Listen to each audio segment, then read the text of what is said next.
Hello everyone, welcome back to Magnet Brains. My name is CS Payal Popli and इस video में हम पढ़ने वाले हैं functions of distribution channel. As you must be knowing, हमने previous ही video में channels of distribution के बारे में बात करी थी. हमने उसके बारे में बात क्यों की थी? क्योंकि हमारा मार्केटिंग मिक्स का एक बहुत इंपॉर्टेंट एलिमेंट होता है जिसे हम फिजिकल डिस्ट्रीब्यूशन या फिर प्लेस मिक्स भी बोलते हैं. उसमें हमने सुना था कि दो चीज़ें ऐसी होती हैं जो सबसे ज़्यादा इंपॉर्टेंट होती हैं प्लेस मिक्स में. One is channel of distribution and second one is physical distribution of goods. तो यहाँ पे चैनल्स ऑफ डिस्ट्रीब्यूशन को हमने पढ़ा अच्छे से और उसके बाद फाइनली हम उसके फंक्शंस पे आए हैं. इसमें हम बात करेंगे कि चैनल्स ऑफ डिस्ट्रीब्यूशन, वो जो हम एक साइकिल चलाते हैं मैन्युफैक्चरर से लेके होलसेलर, होलसेलर से रिटेलर एंड रिटेलर से कस्टमर तक, उस पूरी साइकिल का फंक्शन क्या होता है, क्यों हमने इतने सारे लोग ऐड करके रखे हुए हैं, क्या फ़ायदा मिल रहा है. मतलब सीधा सीधा मैन्युफैक्चरर से कस्टमर को भिजवा देते, क्या दिक्कत थी आपको, क्यों इतने लोगों को बीच में इंसर्ट करना था मिडलमैन के रूप में. तो उसका रीज़न आपको यहाँ मिलेगा. यहाँ पे हम पॉइंट वाइज पढ़ेंगे सारे पॉइंट, मतलब सारे उसको फंक्शंस को, जिसमें से फर्स्ट हमारा है सॉर्टिंग या फिर ग्रेडिंग. सबसे पहले मैं आपको थोड़ा सा इजी वे में, ब्रीफ वे में ये सारे पॉइंट्स बता देती हूँ और उसके बाद वन बाय वन हम उसे डिटेल्ड वे में पढ़ेंगे. हमारा पैटर्न हमेशा से यही रहा है कि हम पहले फ्लो चार्ट में सारे पॉइंट्स लिख लेते हैं, ब्रीफ में उन्हें पढ़ लेते हैं ताकि 3 नंबर का क्वेश्चन आए, 4 नंबर का क्वेश्चन आए तो हम इजीली हैंडल कर पाएँ, और उसके बाद हम हर पॉइंट को डिटेल में पढ़ते हैं. यहाँ पे फ्लो चार्ट मिसिंग है, लेकिन आप अपनी नोटबुक्स में फ्लो चार्ट ज़रूर बनाइएगा. यहाँ मैं पॉइंट्स वैसे ही पढ़ती जा रही हूँ, ठीक है. तो let me take this keyword in hand. First हमारा है फंक्शन सॉर्टिंग और ग्रेडिंग का. सी, जब मिडलमैन आ जाते हैं, देखिए मैन्युफैक्चरर तो गुड्स भी बनाता है, गुड्स बनाता है, उसको 100 काम और होते हैं, रॉ मटेरियल्स अरेंज करने हैं, सप्लायर्स देखना है, ये देखना है, वो देखना है. अब हर चीज़ तो वो अपने हाथ में नहीं ले सकता ना. आपने कभी कोशिश की हो 10 चीज़ें एक साथ मैनेज करने की, तो अल्टीमेट रिजल्ट उसका ये निकलता है कि कोई भी चीज़ ढंग से मैनेज नहीं हो पाती है. तो मैन्युफैक्चरर भी हर एक काम खुद से नहीं कर सकता, बट कस्टमर तक तो चीज़ अच्छे वे में जानी चाहिए. तो उसके लिए मिडलमैन इंसर्ट कर दिए जाते हैं, बिचौलिए पर्सन इंक्लूड कर दिए जाते हैं जो कि मैन्युफैक्चरर और कस्टमर के बीच में आके ऐसे काम करते हैं जो कि मैन्युफैक्चरर अकेले नहीं कर पाता था. फॉर एग्जाम्पल सॉर्टिंग, ग्रेडिंग, चीज़ों को सॉर्ट करके रखना, चीज़ों को कैटेगरी में रखना, चीज़ों को ऐसे रखना कि किसी के लिए भी it will be easy to search for a particular thing. जब चीज़ें फैली होती हैं तो कुछ भी नहीं मिलता ना, लेकिन जब सिस्टमैटिकली पड़ी होती हैं तो कितना इजी होता है लोकेट करना किसी भी पर्टिकुलर प्रोडक्ट को. बस सॉर्टिंग की जाती है मिडलमैन द्वारा, और ये मिडलमैन कौन है, होलसेलर या फिर रिटेलर, ठीक है. कभी भी आप किसी ग्रोसरी शॉप पे जाएं तो यू विल सी पार्ले जी के सारे बिस्किट्स एक डायरेक्शन में पड़े होंगे, उसके बगल में पार्ले जी के दूसरे ब्रांड का कुछ प्रोडक्ट पड़ा होगा. ये सॉर्टिंग होती है, और ये कौन करता है, ये लोग करते हैं. Then if we'll come to the next point है accumulation, मतलब बल्क में इकट्ठा करके रखना. अब सिर्फ मैन्युफैक्चरर से आप लेने जाओ प्रोडक्ट तो वो क्या होगा, उसके पास तो ढेर लगा होगा, उसके पास मशीन होंगी, ये होगा वो होगा, पता नहीं क्या क्या होगा. तो ऐसे में उसके लिए मैनेज करना थोड़ा सा डिफ़िकल्ट हो जाएगा. वो काम मिडलमैन कर देता है. कस्टमर्स के लिए मिडलमैन एक बल्क में सामान रखता है, लेकिन इन अ सॉर्टेड वे, ताकि कस्टमर इजीली उसे लोकेट कर सके. नेक्स्ट है वैरायटी, असॉर्टमेंट. अच्छा, सॉर्टेड क्या होता है? सॉर्टेड का मतलब होता है अलग अलग वैरायटी की चीज़ें साथ में लाना. अब कुछ लोगों को पसंद होती है कि एक उनके घर में ऐसा पैकेज आए जिसमें उनको हर एक चीज़ मिल जाए. जैसे यहाँ पे आप देखें चॉकलेट्स का पैकेट, किट कैट, कैडबरी, ये वो हर तरह की चॉकलेट एक पैक में मिक्स है. अब मैन्युफैक्चरर तो ये काम कर नहीं सकता, क्योंकि मैन्युफैक्चरर या तो किटकैट बना रहा होगा या फिर कैडबरी की वो बना रहा होगा चॉकलेट.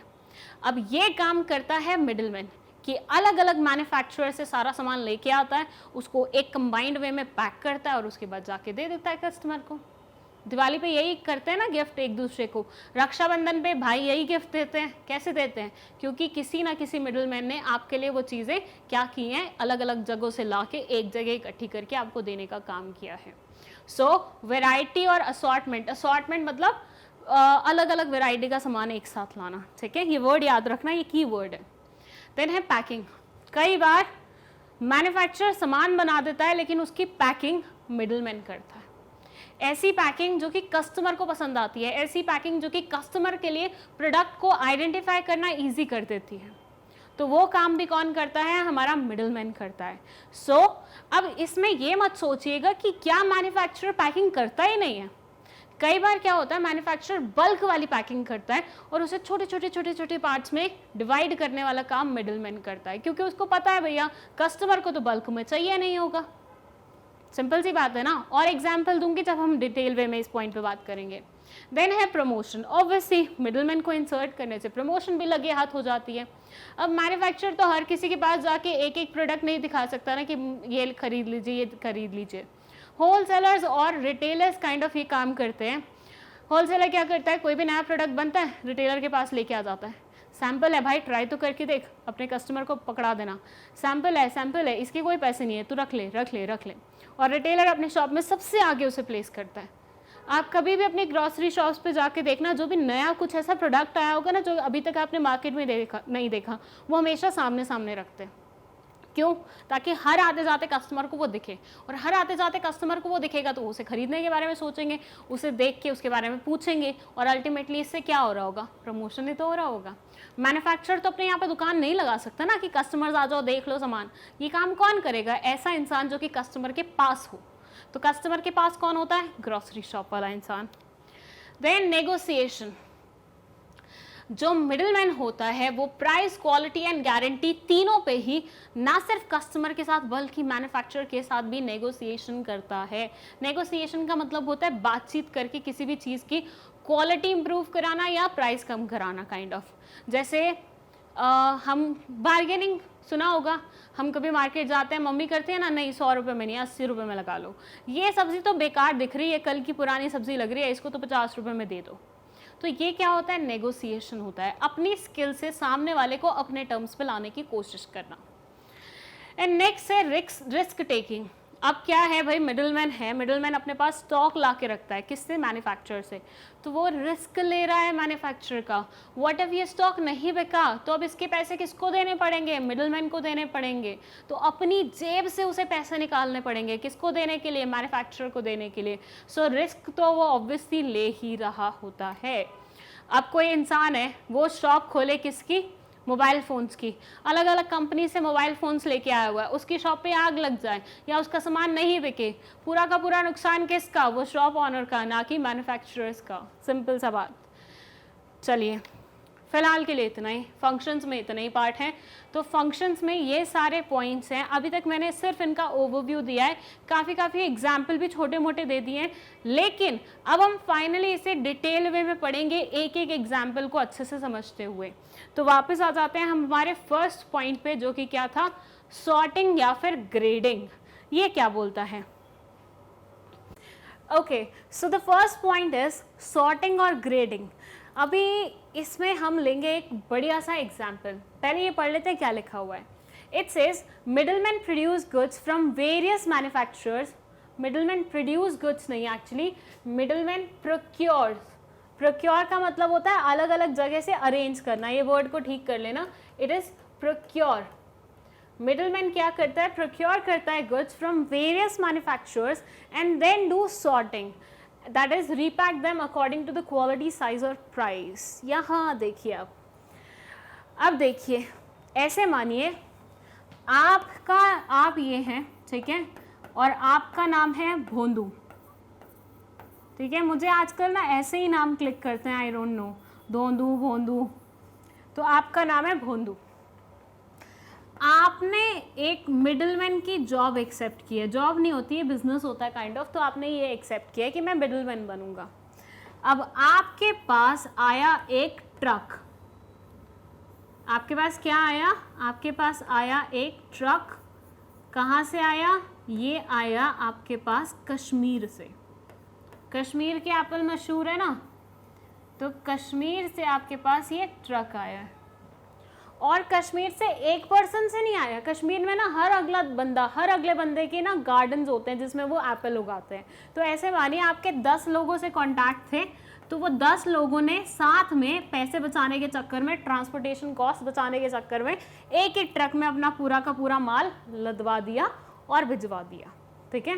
तो आपके पास ये ट्रक आया है जिसमें, वैसे ये जिप्सी लग रही है, जीप लग रही है एक्चुअली, बट मानिए ये ट्रक है, ठीक है।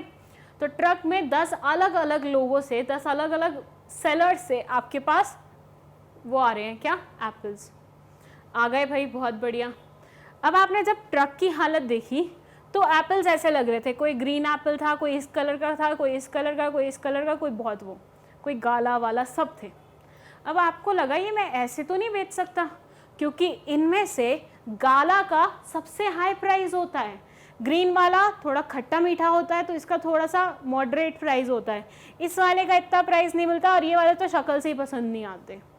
तो दैट मीन्स सारे के सारे गुड्स को मैं एक साथ नहीं बेच सकता एक ही प्राइस पे।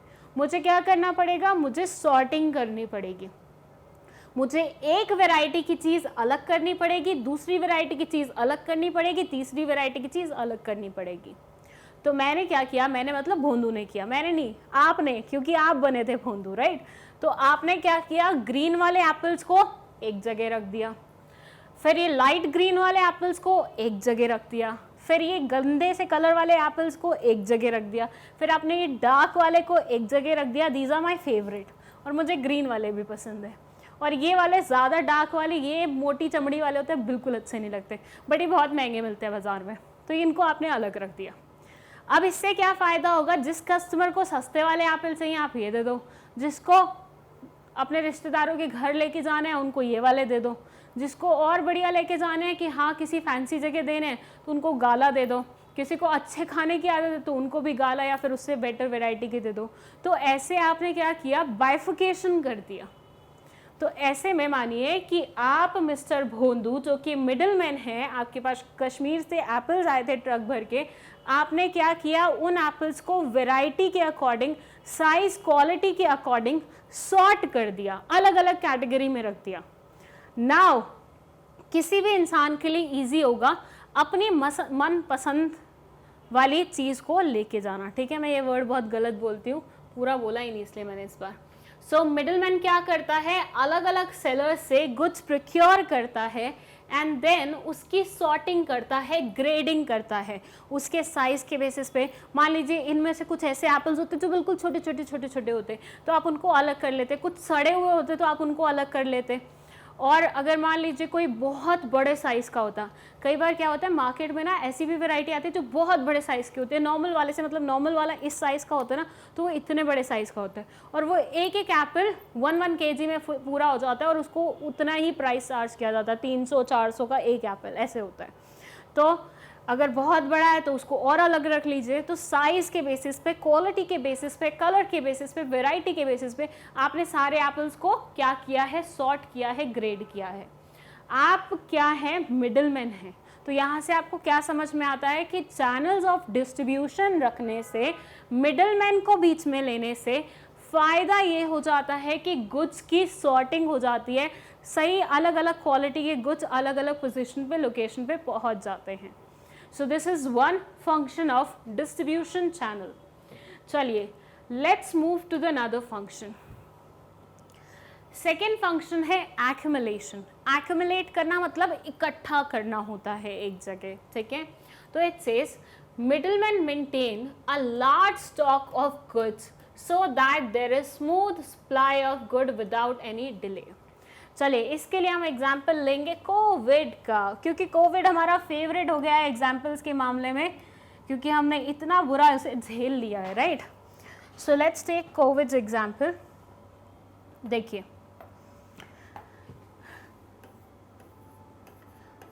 ये है प्री कोविड टाइम, इसको बोलना चाहिए प्री कोविड एरा। ये प्री कोविड एरा में क्या हुआ था, एक मैन्युफैक्चरर था, उसने बनाए मास्क, ठीक है, उसने क्या बनाए, मास्क बनाए। चलिए, बहुत बढ़िया, बना दिया।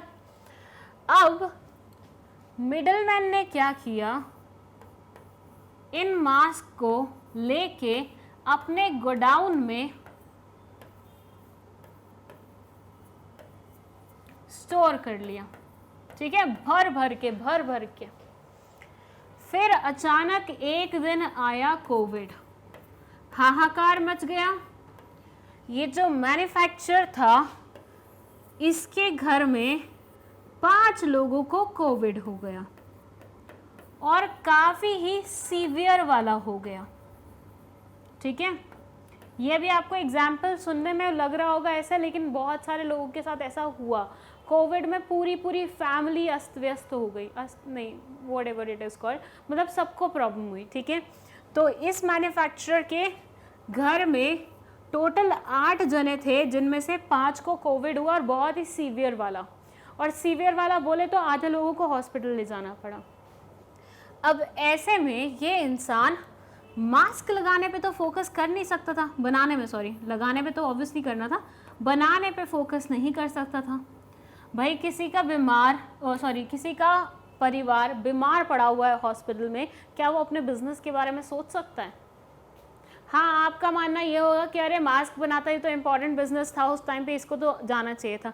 But when it comes to your family, you don't think about business first, you think about your family members, right. तो 8 लोगों में से 5 लोग अगर कोविड पेशेंट्स हो गए हैं, सीवियर हालत में हॉस्पिटल में पड़े हुए हैं, तो ये अपने बिजनेस के बारे में नहीं सोच सकता था उस टाइम पे, इसको अपने परिवार के बारे में पहले सोचना था। तो इसने बोला कि मैं मास्क की फैक्ट्री को अभी थोड़ा सा बंद कर रहा हूँ बोले तो जब तक मेरे घर वाले ठीक नहीं होते तब तक मैं इसे नहीं चलाऊंगा, क्योंकि पहले मुझे मेरे घर वालों को देखना है। बट क्या दुनिया बिना मास्क के चल सकती थी? ऐसे मानिए, आपको लग रहा होगा out of all the sellers एक ही तो सेलर था जो नहीं बना रहा था मास्क, बाकी सबसे पूरी हो जाती। नहीं, एक टाइम ऐसा भी आया था इंडिया में कोविड में जब मास्क की बहुत ज़्यादा कमी हो गई थी, बहुत ज़्यादा। मतलब एक भी सेलर अगर अपने हाथ खड़े कर देता ना, क्रैश हो जाता बुरी तरह से, जैसे बोलते हैं स्टॉक मार्केट क्रैश हो गया वैसा। तो इसके लिए मतलब हमारे लिए हो सकता है 1 सेलर हो, लेकिन जिस क्वांटिटी में मास्क बना रहा था उसमें हम अफोर्ड नहीं कर सकते थे इसका वो करना। अच्छा, दैट रिमाइंड्स मी, एक केस भी ऐसा हुआ था,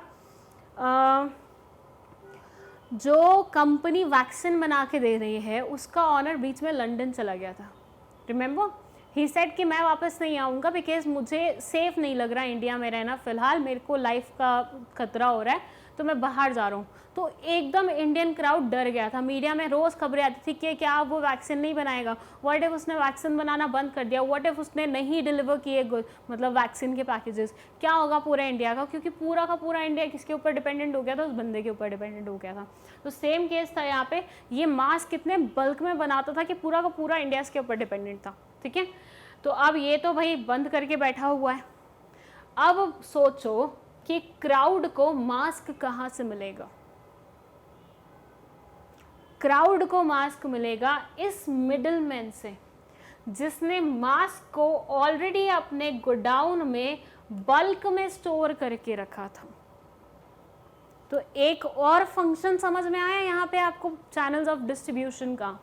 अगर हम मिडलमैन को हायर करते हैं तो मिडलमैन अपने पास स्टॉक को एक्युमुलेट करके रखता है लार्ज क्वांटिटीज़ में, as a result of which आपको अगर मान लीजिए मैन्युफैक्चरर को कभी काम रोकना पड़ता है, उसके यहाँ पे स्ट्राइक वगैरह हो गई है, कुछ प्रोटेस्ट चल रहा है, कुछ यूनियन लीडर्स का कुछ पंगा चल रहा है, या फिर उसके घर में कोई फंक्शन है, तो वो थोड़े दिन के लिए काम बंद भी कर देगा, तब भी सप्लाई के ऊपर कोई फ़र्क नहीं पड़ेगा।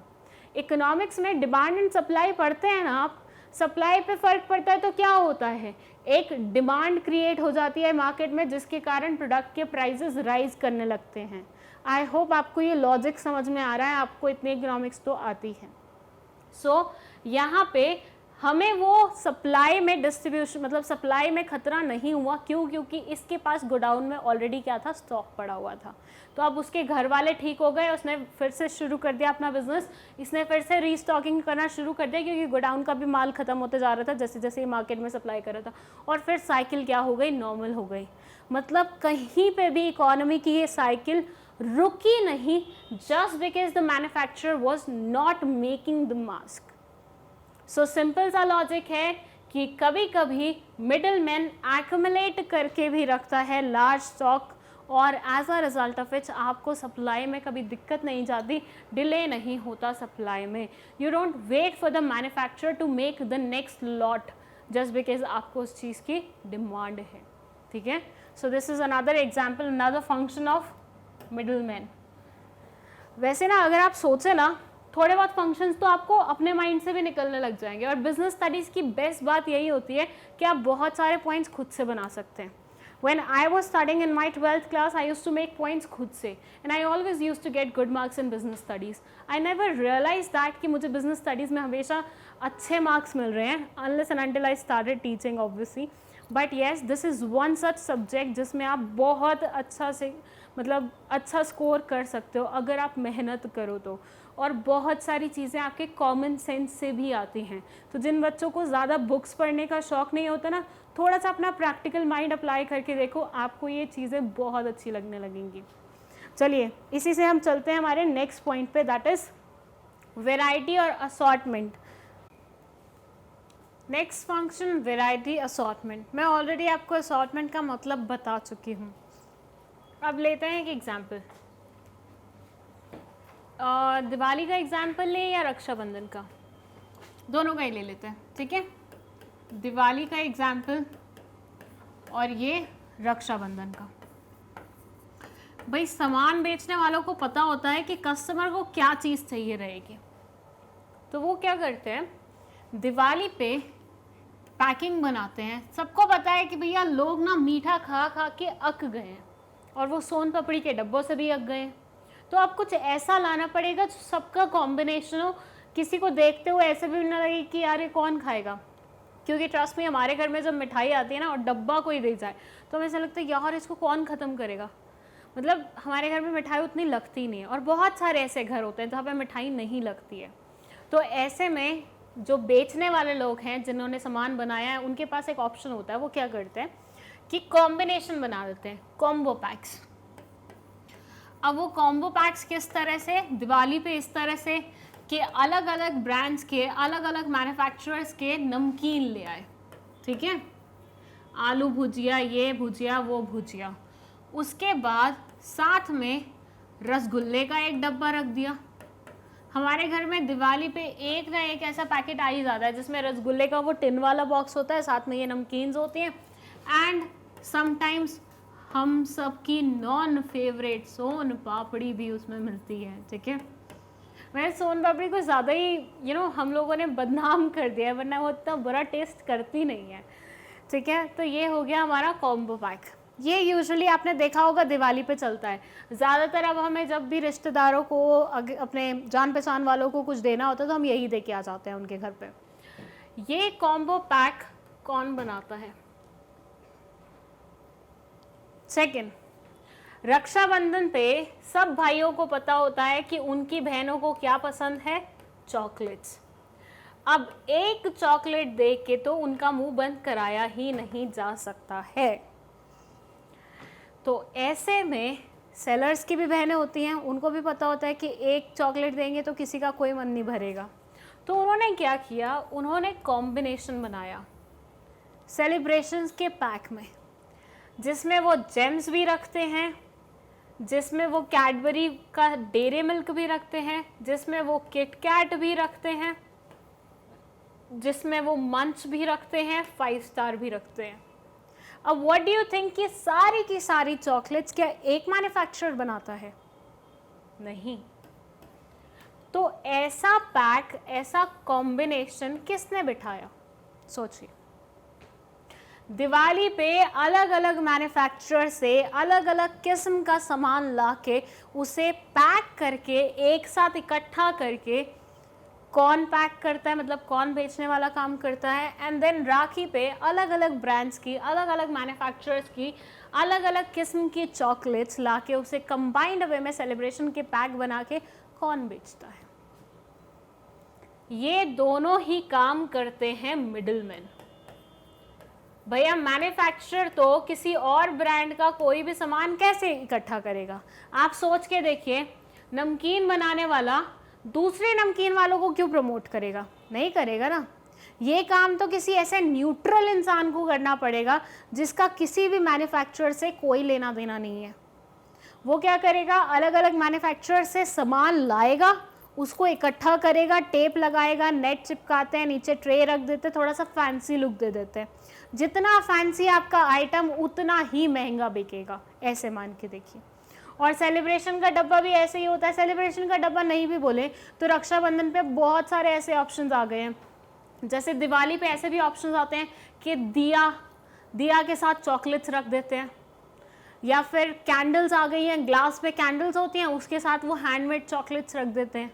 तो ये सारे कॉम्बिनेशंस क्या हैं, कौन बनाता है ये सारे कॉम्बिनेशंस?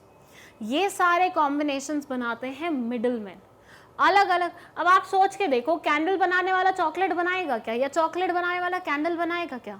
नहीं, एक ऐसा क्रिएटिव इंसान लाना पड़ेगा जो चॉकलेट्स लेके आए, कैंडल्स लेके आए, दोनों को साथ मिलाए और किसी के सामने पेश कर दे। सो यहाँ पे क्रिएटिविटी इस्तेमाल होती है मिडलमैन की। सो है they are saying middlemen maintain variety of goods. They procure goods from various manufacturers and assemble them at one place so that the customer can fulfill all his requirement by visiting one place only. चलिए, रक्षाबंधन और दिवाली वाला example तो आपको समझ आया हो नहीं आया हो, लेकिन ये वो एग्जाम्पल है जो आपको ज़रूर समझ आएगा, क्योंकि ये किस चीज़ का एग्जाम्पल है? स्टेशनरी आइटम्स का एग्जाम्पल है। अब आपने ऐसे कॉम्बिनेशन वाले पैक्स देखे होंगे जिसमें क्लिप्स भी होती हैं, पेन्स भी होते हैं, पेंसिल्स भी होती हैं, eraser, sharpener, then colourful pens, permanent markers, brushes, cutter, scales, stapler, और पता नहीं क्या है, ये दिख नहीं रहा, समझ में नहीं आ रहा। ओके, एनीवेज, इन सब का कॉम्बिनेशन। अब what do you think, scale बनाने वाला कटर बनाता होगा, ज़बरदस्ती है क्या? ब्रश बनाने वाला पेंसिल बनाता होगा, ज़बरदस्ती है क्या? नहीं, अलग अलग मैन्युफैक्चरर्स ये सामान बनाते हैं, उनसे लाके सेम पैक में बंद करके मिडलमैन आपको पहुंचा देता है। सो मिडलमैन असॉर्टमेंट करता है, अलग अलग वैरायटी के गुड्स को कंबाइन करके कस्टमर तक पहुंचाने का जिम्मा अपने सर पे लेता है। अब वो ऐसा क्यों करता है? क्योंकि भैया देखिए, जो भी बच्चा होगा वो इनमें से सारे प्रोडक्ट्स यूज़ करेगा और उसको हर एक प्रोडक्ट अगली दुकान से लेने जाना पड़े, उससे बेटर उसको पूरा पैक बना के दे दो। अब इसमें ना 3-4 चीज़ें ऐसे भी होंगी जो आपकी किसी काम की नहीं है, बट क्योंकि आपको पैक दिखेगा तो आप खरीद लोगे। तो एक ये काइंड ऑफ लोगों को भटकाने का, प्रमोशनल वे में अट्रैक्ट करने का भी तरीका है।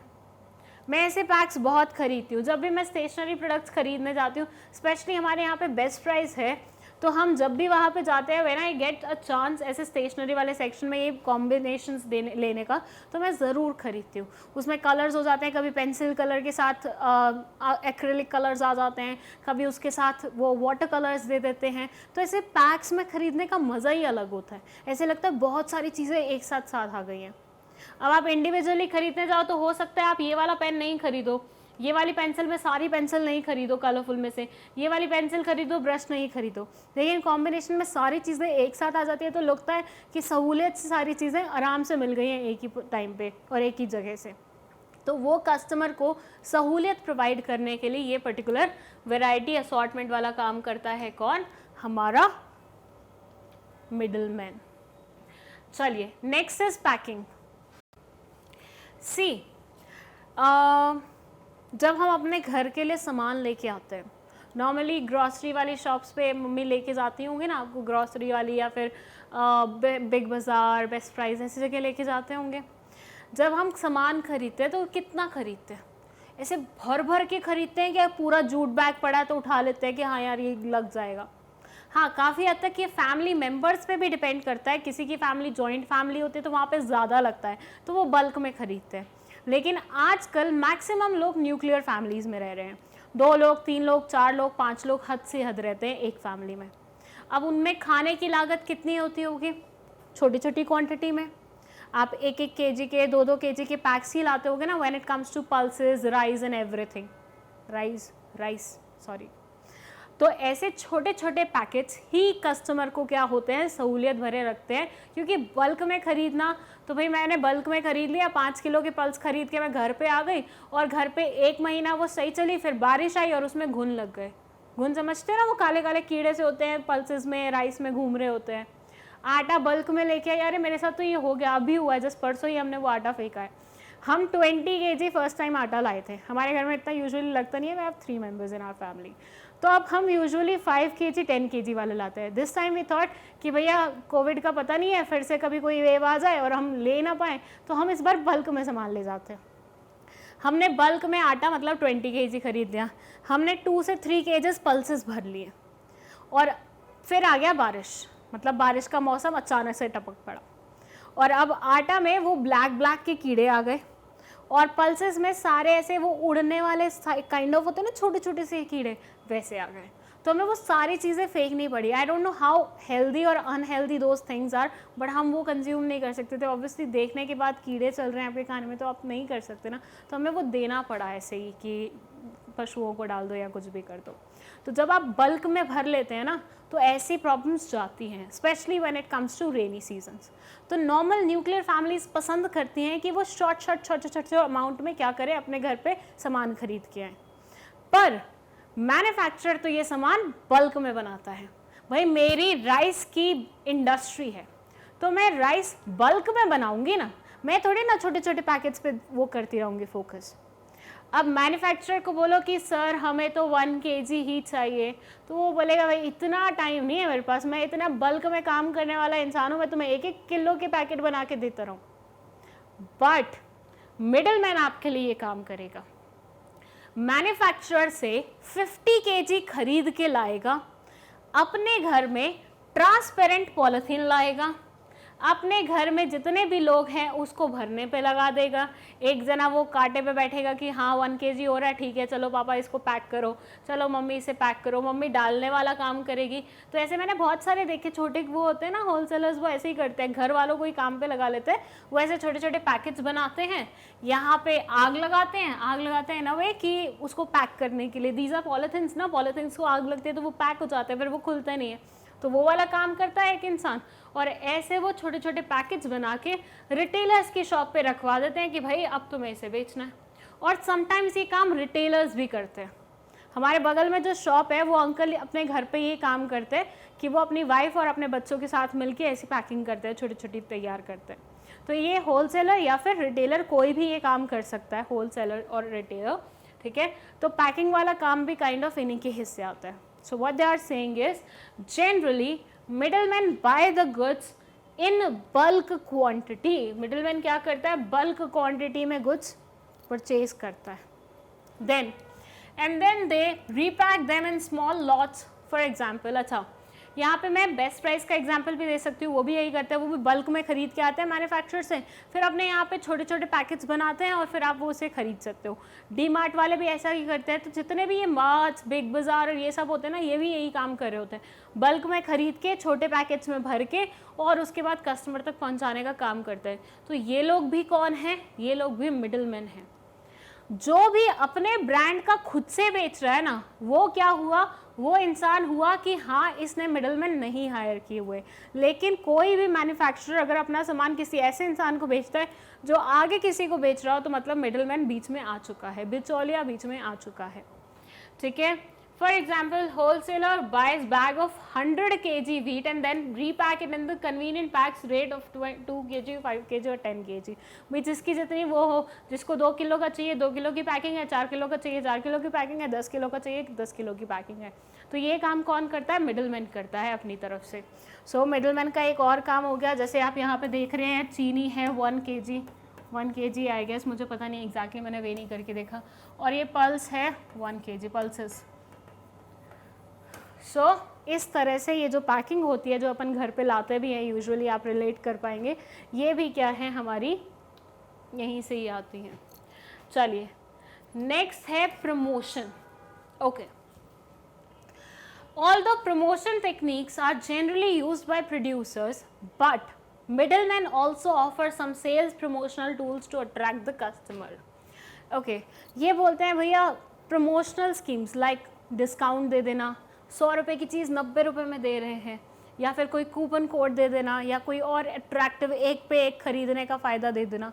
ये सारे काम यूजुअली तो मैन्युफैक्चरर करता है, क्योंकि भैया उसने प्रोडक्ट बनाया है, उसको पता है कि मैंने कितना मार्जिन किस में रखा है, तो मैं डिस्काउंट अपने हिस्से से दूंगा।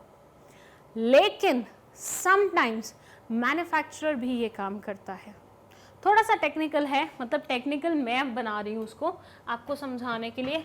1 पॉइंट, ओके। ऐसे मानिए ये एक मैन्युफैक्चरर है, ठीक है, उसने 90 की कोई चीज़ बनाई है और वो उस 90 की चीज़ को होलसेलर को बेच रहा है अपना प्रॉफिट मार्जिन ऐड करके, कितने की, 100 रुपये की। होलसेलर्स को वो कितने की पड़ी, 100 रुपये की, ठीक है। 90 की उसने बनाई थी, 10 रुपये उसने अपना प्रॉफिट रखा, ऑब्वियसली हर कोई रखता है, और 100 रुपये में होलसेलर को बेच दिया।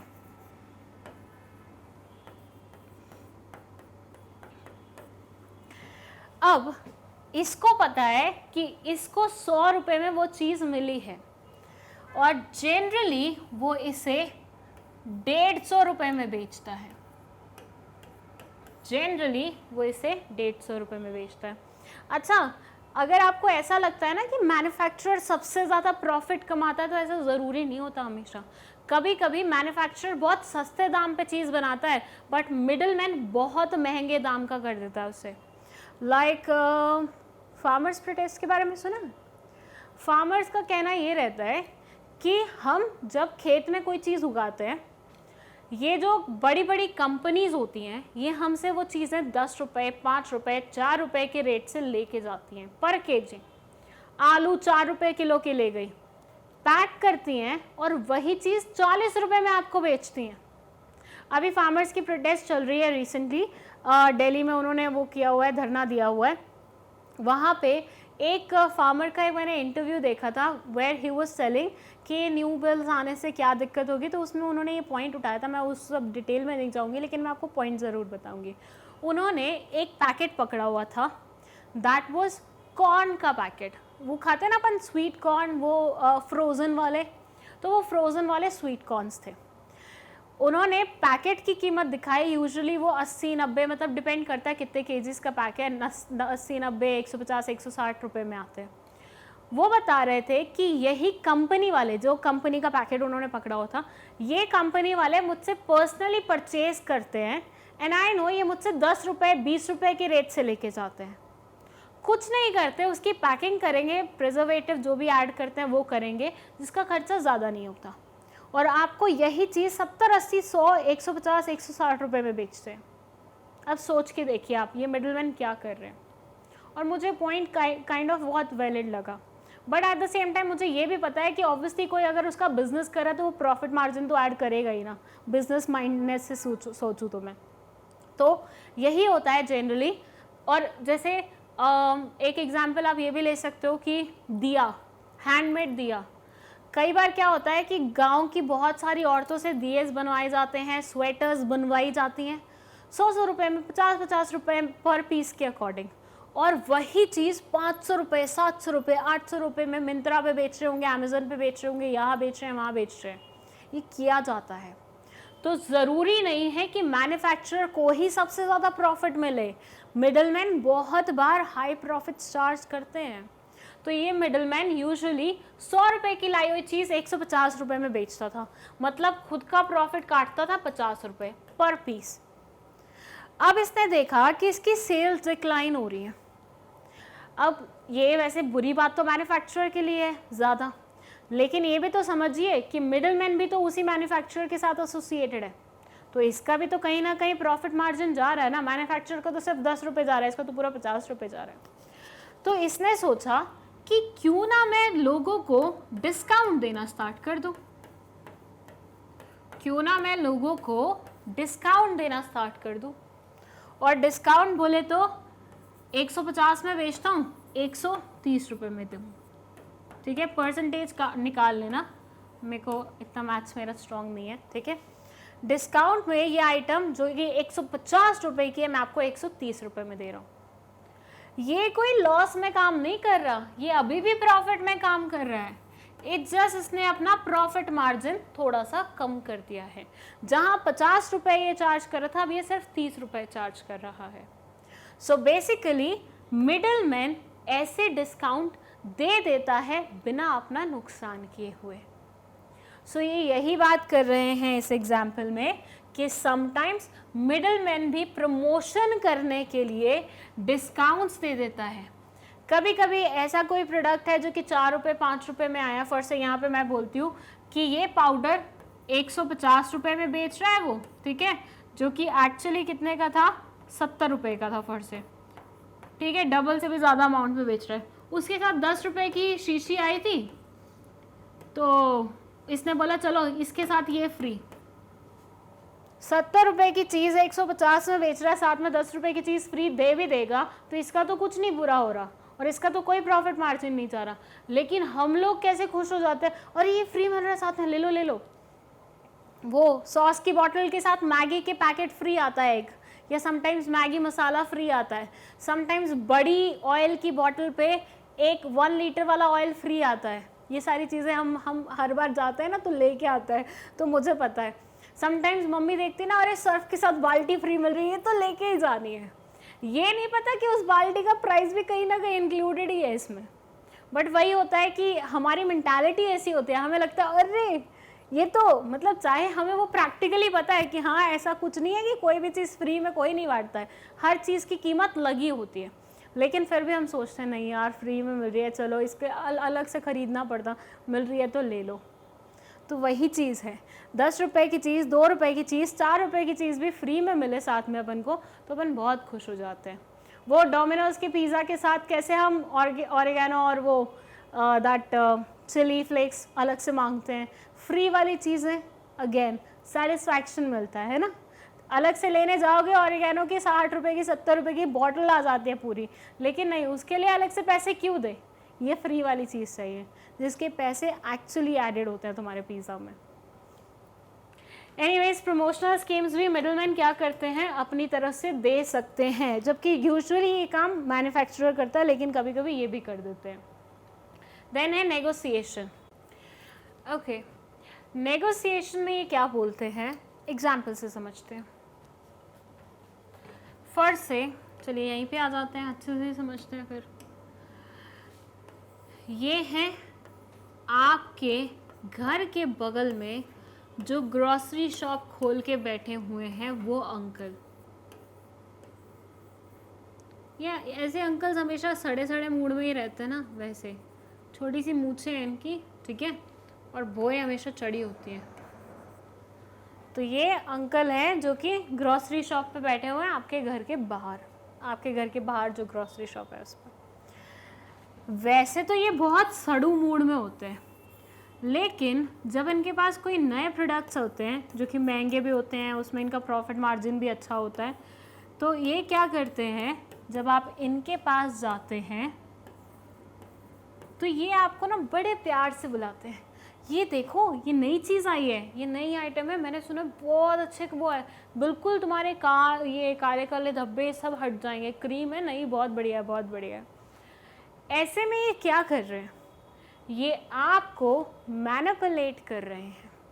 फिर आपको बोलते हैं अरे लेके तो देखो बहुत सस्ती है, दूसरे मतलब देखें आपने इतने भारी भारी ब्रांड्स होते हैं, कितने भारी भारी प्राइजेस वो कर रहे होते हैं, ये बिल्कुल सस्ते में 150 रुपये में आपको मिल रहा है, और इतनी अच्छी खुशबू है इसकी, ये है वो है, मतलब 100 खड़े खड़े 100 चीज़ें इन्होंने आपको बता दी उस चीज़ की जो कि आप शायद लेने भी नहीं गए थे। क्यों क्यों इतनी मुशक्क़त कर रहे हैं वो? यहाँ पे उनको तो प्रॉफिट मार्जिन मिलेगा ही मिलेगा जब आप वो पर्टिकुलर प्रोडक्ट खरीदेंगे, लेकिन एट द सेम टाइम ये भी तो सोचिए वो गुड्स आए कहाँ से हैं, मैन्युफैक्चरर से। ये भी तो सोचिए कोई गुड्स बिकेंगे तो किसका भला होगा, मैन्युफैक्चरर का भी तो होगा, उसने भी तो प्रॉफिट कमाना है। सो मैन्युफैक्चरर जब कोई गुड्स रिटेलर तक पहुंचाता है तो रिटेलर इंश्योर करता है कि वो ज़्यादा से ज़्यादा कस्टमर्स को अट्रैक्ट करे वो सारी चीज़ें खरीदने के लिए, क्योंकि जहाँ उसको प्रॉफिट मार्जिन मिलेगा वहाँ पे मैन्युफैक्चरर को भी तो मिलेगा।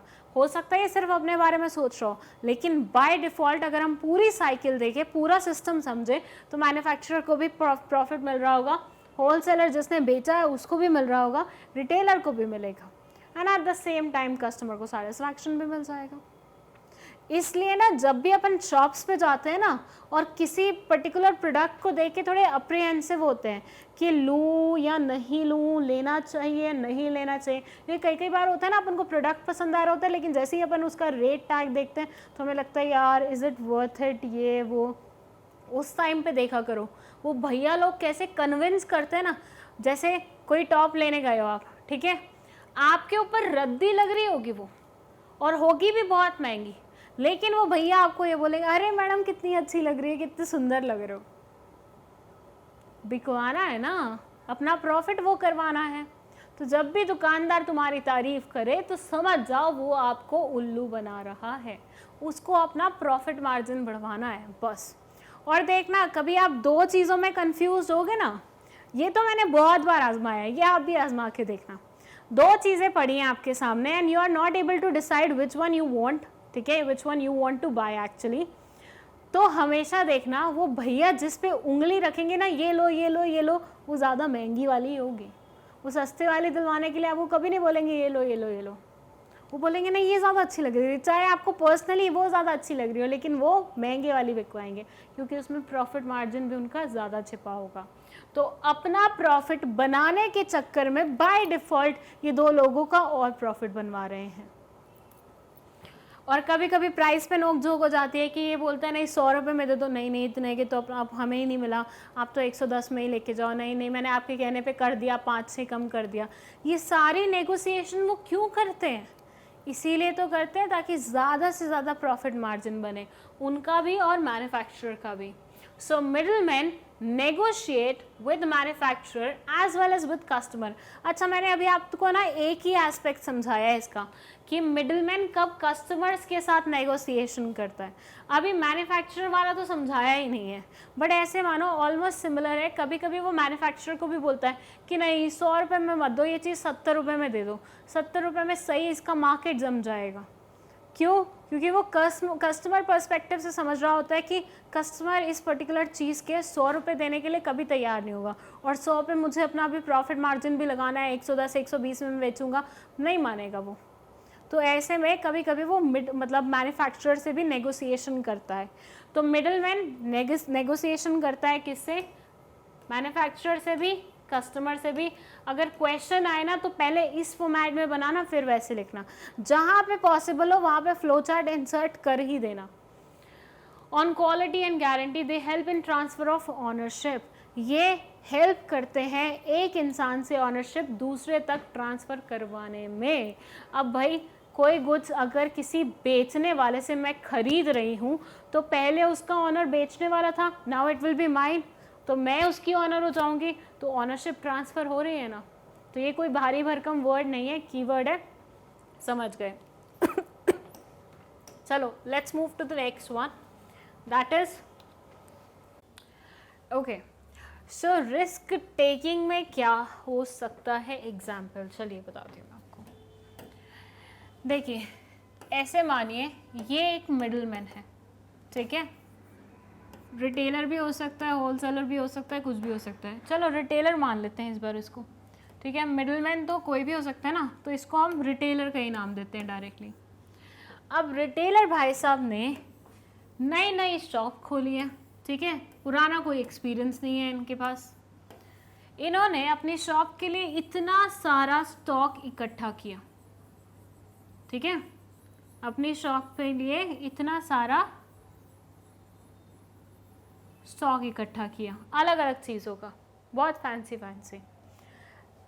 हुआ कुछ ऐसे कि रात को ये स्टॉक कहाँ अपने शॉप पे जचा के गए, सामान सेट करके गए पूरा, बहुत बढ़िया, अच्छी बात है। नेक्स्ट डे ये हुआ कि इन्होंने ध्यान नहीं दिया कि इलेक्ट्रिसिटी का कनेक्शन इन्होंने ढंग से नहीं करवाया था, और वहाँ आ जाती है वर्षा, दैट इज रेन।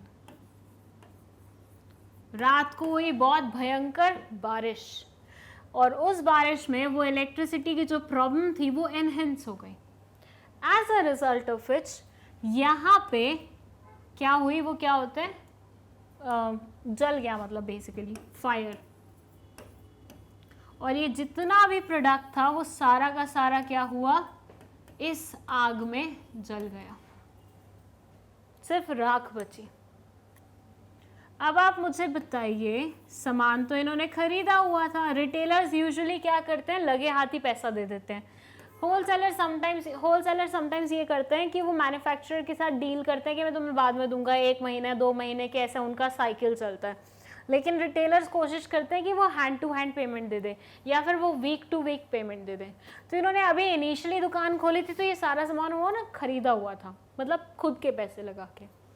सुबह जब ये शॉप पे गए तो इनको लगा शॉक। क्यों? क्योंकि पूरा का पूरा सामान तो जल चुका था। अब आप मुझे बताइए यहाँ पे नुकसान एक्चुअली किसका हुआ है? मैन्युफैक्चरर का, होलसेलर का, रिटेलर का, या फिर कस्टमर का? चलिए बताइए, मैं वेट करूंगी। आप पहले कमेंट कीजिए किसका हुआ था, उसके बाद मैं अपना आंसर बताऊंगी। और आप वीडियो को पॉज भी कर सकते हैं, जल्दी से दिमाग लगाना है। सिंपल सा क्वेश्चन है।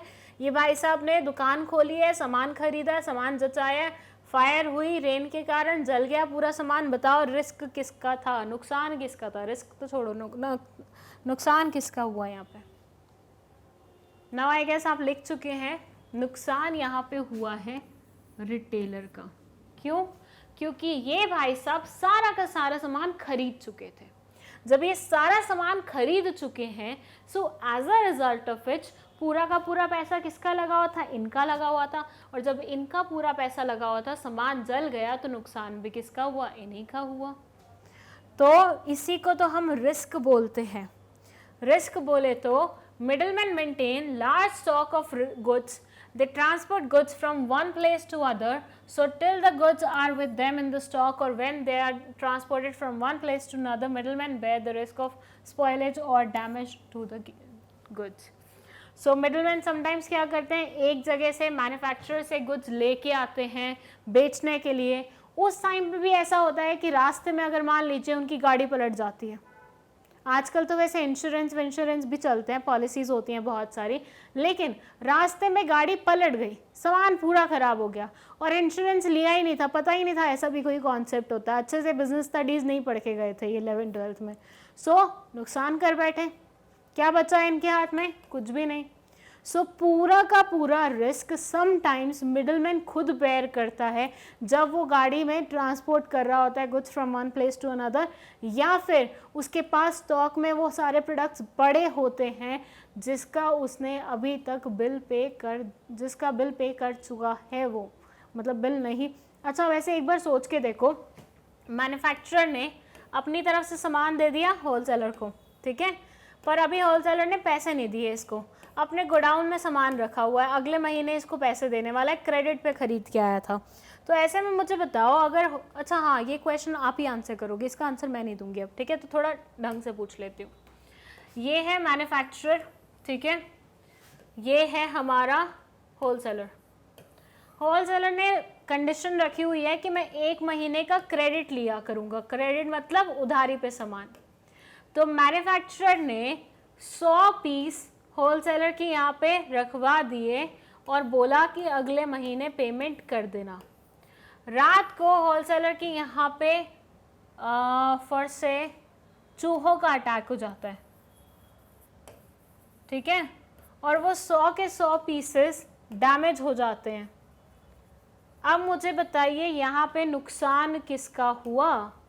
ठीक है, इस क्वेश्चन का आंसर मैं आपको नहीं दूंगी, इस वीडियो में तो नहीं दूंगी, हो सकता है नेक्स्ट वीडियो में दूं या फिर कमेंट सेक्शन में आपके आंसर्स चेक करके बताऊं आपने सही बताया या नहीं बताया। सो ध्यान से सुनिए इस क्वेश्चन को।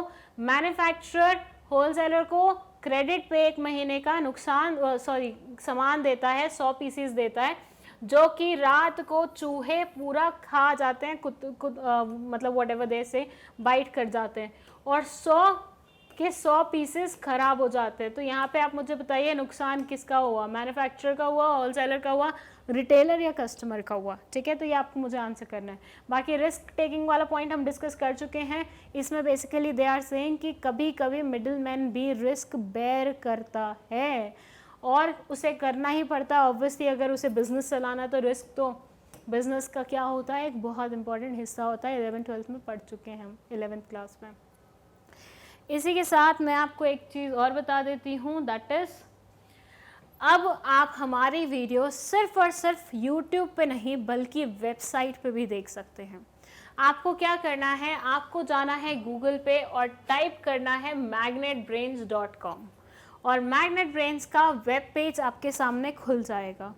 जब ये खुलेगा तो आपको जाना है इस सेक्शन में जहाँ लिखा हुआ है एक्सप्लोर टॉप कोर्सेज। जैसे ही आप इस पर क्लिक करेंगे it will direct you to this section. यहाँ पे आपको सारी क्लासेस मिल जाएंगी, क्लास 12, क्लास 11, 10, 9, 8, 7, 6, जो भी क्लास को आपको देखना है। जैसे कि आप जानते हैं अब किंडरगार्टन से लेके 12 तक सारी की सारी क्लासेस, सारे के सारे सब्जेक्ट अवेलेबल हैं। तो आपको पहले क्लास पे क्लिक करना है, यहाँ पे सारे सब्जेक्ट खुल जाएंगे। बस आपको जाना है उस सब्जेक्ट पे जो आगे आपको देखना है, क्योंकि आप मेरा सब्जेक्ट देख रहे हैं तो बिजनेस स्टडीज़ पे आपको मेरी फ़ोटो लगी हुई दिख जाएगी। देन आपको उस पर क्लिक करना है और ऐसे पूरे कोर्स की डिटेलिंग आपके सामने आ जाएगी। यहाँ आपको चैप्टर वाइज वीडियो मिल जाएंगे, चैप्टर 1, 2, 3, 4 ऐसे करके, और हर चैप्टर में कितने लेक्चर्स हैं वो भी मिल जाएंगे। अब आप लोगों की प्लेलिस्ट में यही शिकायत रहती थी कि मैम अगर मान लीजिए हमें 7 चैप्टर सर्च करना है ना तो प्लेलिस्ट में बहुत नीचे जाना पड़ता है। तो बेटा वो प्रॉब्लम हमने सॉर्ट कर दिया आपके लिए। आपको बस चैप्टर पे जाना है और उसके बाद you will find it easily. तो अगर मान लीजिए आपने फर्स्ट चैप्टर खोला है, फर्स्ट वीडियो खोली है, तो ऐसे वीडियो आपके सामने खुल जाएगी। और आपको ये भी बता दूं कि यहाँ पे फ्री में ऑनलाइन स्कूल चल रहा है जिसमें आपको किंडरगार्टन से 12th क्लास तक की सारी क्लासेस, सारे सब्जेक्ट टॉपिक वाइज कंप्लीटेड मिलेंगे। एंड ना सिर्फ इतना बल्कि आपको क्वेश्चन आंसर्स भी मिलेंगे, एनसीईआरटी के क्वेश्चन आंसर्स, उसके साथ आपको एमसीक्यू क्वेश्चंस भी मिलेंगे। Then you will find notes also here, और भी बहुत सारी चीज़ें हैं। तो एक बार एक्सप्लोर करके देखिए, it will be very beneficial for you people. Thank you so much for